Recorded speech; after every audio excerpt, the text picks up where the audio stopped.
வாங்க திருப்பாவை பாடல் 3 பார்க்கலாமா? Welcome to the YouTube channel Selvaskandha பக்தி சேனல்.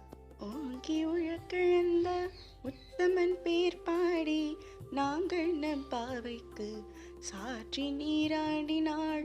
தீங்கின்றி நாடெல்லாம் திங்கள் மும்மாறி பெய்து ஓங்கு பெரு சென்னல் ஊடு கயலுகள பூங்குவளை போதில் பொறிவண்டு கண்படுப்ப தேங்காதை புக்கிருந்து சீர்த்த முளை பற்றி வாங்க குடம் நிறைக்கும் வள்ளல் பெரும் பசுக்கள் நீங்காத செல்வம் நிறைத்தேலோரெம்பாவாய். இப்பாடலில் திருக்கோவிலில் உள்ள பெருமாளையும் குறிப்பிடுகிறாள், வாமன அவதாரத்தையும் குறிப்பிடுகிறாள். வருடத்திற்கு 3 மாதத்துக்கு ஒரு முறை மழை பொழிது மாறி பெய்து எல்லாம் செழிப்பாக இருக்க வேண்டும். மழை, நெல், மீன்கள், பசுக்கள் என்ற செழிப்போடு இருக்க வேண்டும் என்பதை குறிப்பிடுகிறாள். இந்த பகவானை வணங்குவதால் நமக்கு மோட்சம் கிட்டும் என்கிறாள்.